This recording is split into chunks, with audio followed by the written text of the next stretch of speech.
Is it on? Is it on? On? Okay. So And guys, just so you know, I'm not the get up and sit or stand in front of a room and say, hey, but this is important. You know, what we do, we love. So Ginger mentioned, Chris, you're in the 1% of the mortgage business. And you and I, of course, talked a little bit about this beforehand, but how many originators are there in the United States that do what you do?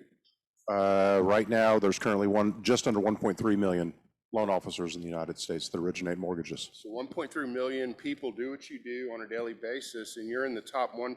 And we did some math, hopefully it's right. That's 1% is a small percentage. 13,000. Yeah. And so you've been recognized as a 1%er since, when was the first time? 2000, should have been 2007, but the financial crisis happened. So that changed to 2009. Got it. And what are, we have here on the slide relationships. What's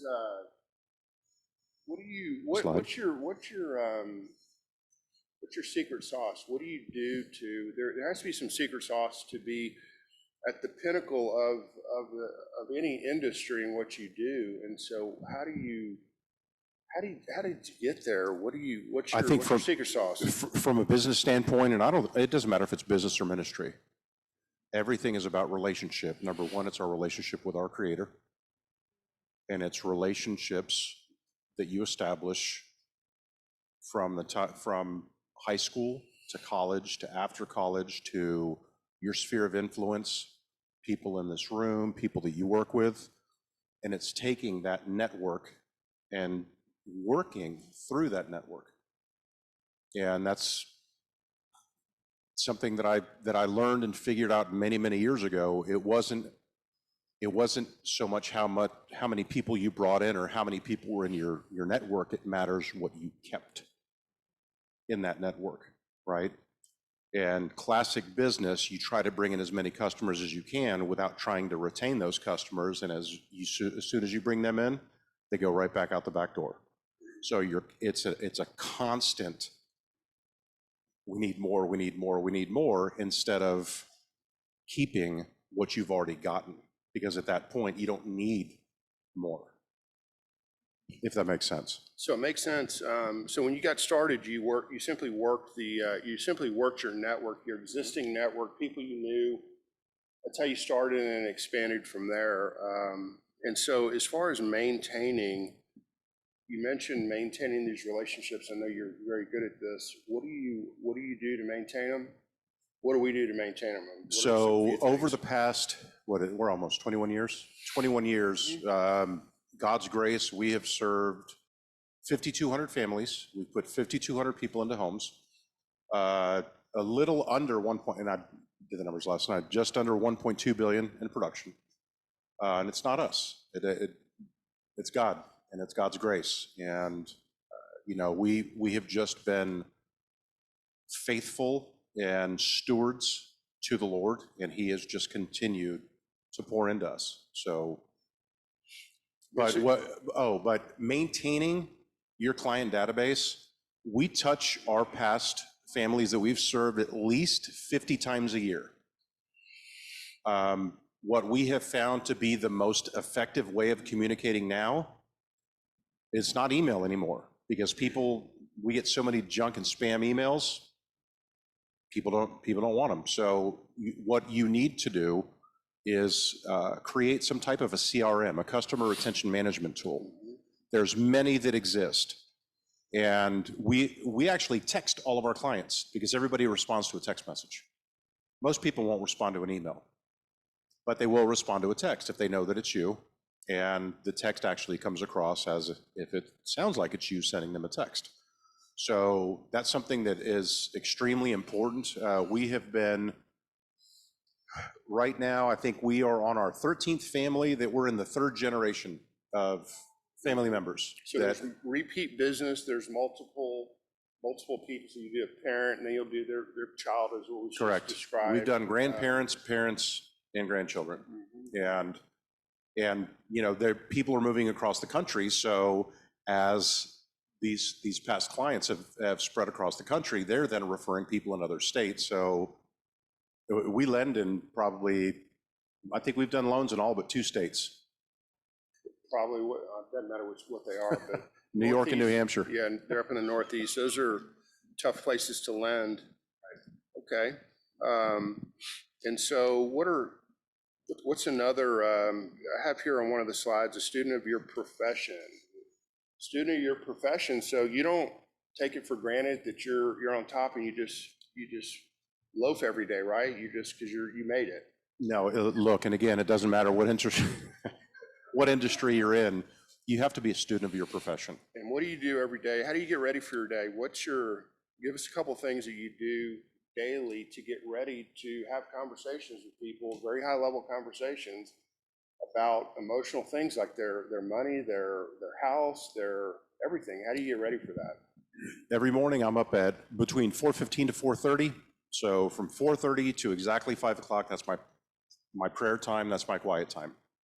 5 to 5:15 is looking at what's happening in the markets overseas and seeing what's happened in the bond market in the United States, any economic news, any economic data that's coming out. I'm preparing because I know that's going to have an impact on whether or not interest rates will actually increase or decrease. 17 years ago, I obtained my CMPS designation as a certified mortgage planner. Basically, we teach people how to finance correctly. We look at long and short-term finance and investment objectives. The things they didn't teach us in high school and college: tax liability, effective rates of borrowing, non-qualified debt, college savings, investment, retirement, the things that we figure out as we go along, and it's not always the right way. It's not that it's necessarily wrong, but there's always a better way.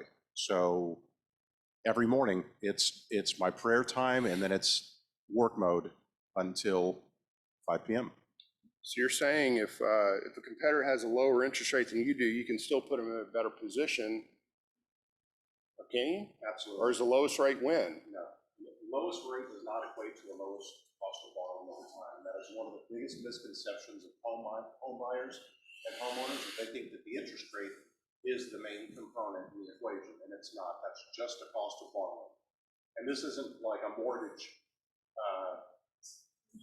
This isn't a mortgage seminar, but we have to make prudent financial decisions that surround the largest liability that we carry, and typically the largest asset that we carry. We've never been taught how to do that, and it's not just about the interest rate. There's a lot of things that go into it. Again, not just interest rate as you're searching for the best financing option. And so we talked about learn more to better serve your customers. So that's part of your quiet time in the morning. You're learning things outside of the markets, and you study. I know we study the scriptures. We study other things as well. Okay.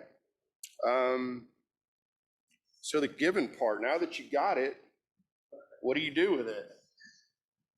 Oh, this could be a 5-hour discussion. Yeah, this is fun. This is something that Mickey and I have a passion for, and we have been through a lot of training, studied specific scriptures, business secrets of the Bible. Blessed Life by Robert Morris. Correct. Blessed Life by Robert Morris. A fabulous series on giving. Because, well, the one thing that Mickey and I understand is it's not our money. Your income, it's not your money, it's God's money. He's just allowing you to earn that income. I work on 90% commission. 10% tithe, that's automatic, but it's over and above that really excites us. And I think we were actually in a meeting with Jordan. We had brought a client to Jordan, a pastor who taught Mickey and I what the word was, avoda. Yep. In Scripture, and we look at our work as our worship, as our service. It's all the same. Our business is no different than our worship. It's no different than our service. It's all the same. Avoda is the word that God uses when he gave Adam work. And so avoda in that context is all what he said. It's not, there's no separation. It's our work is our service. It is our worship to God. And in living it, it really seems that way because he gave us the ability to do this and it fits. So at work, it's like it fits. So we have an opportunity to minister. I don't know how much time we have left, but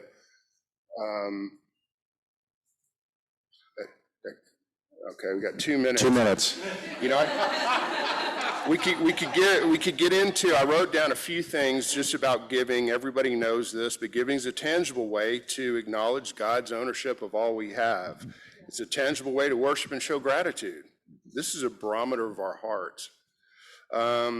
Giving is a way to show obedience to God's command to give. And I have a note here: giving is not discretionary for a believer. It's a command.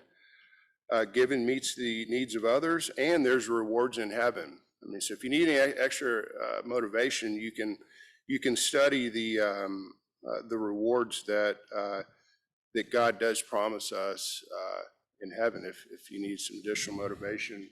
Well, we talk about the scripture all the time. Matthew 6:24. One cannot serve two masters. If anybody knows that scripture, you can't serve God and serve money. It's one or the other. The last one I have here is giving breaks the power of money, and that's the scripture is, in this world, it's one or the other. And by continually choosing, every time I get paid first thing I do is to give, the first thing. I want to demonstrate that in my own life and to my family that money is not going to control me. It's just simply not going to.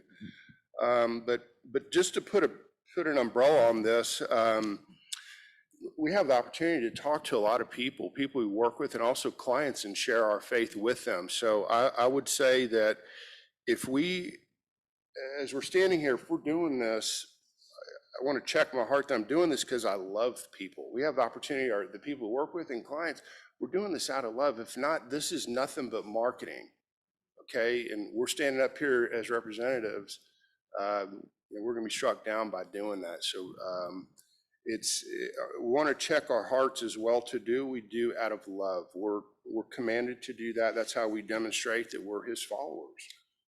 Ginger, sorry, I might go a minute over. That's something that I pray in my prayer time every morning, that God puts me in front of somebody that I can either share Jesus with or be a light in their life. And I told Mickey last night, I had a lady that was referred to me who was recently divorced, lost one of her children. She had 3 boys, had some issues with her house. I spent 45 minutes on the phone with her just talking about Jesus. It wasn't about the loan. The loan was the easy part. It was just sharing Christ. And she's never trusted anybody in her life, been alone since she was 21.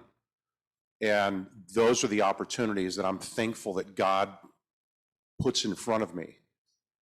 And I just ask to continue to do that. So this is who we are, and this is what we do. And God has blessed us, and so we can give back. So everything we're saying, we practice, and he does. He continues to bless. He continues to make it possible, I think, because our hearts are in the right place. That's all I got.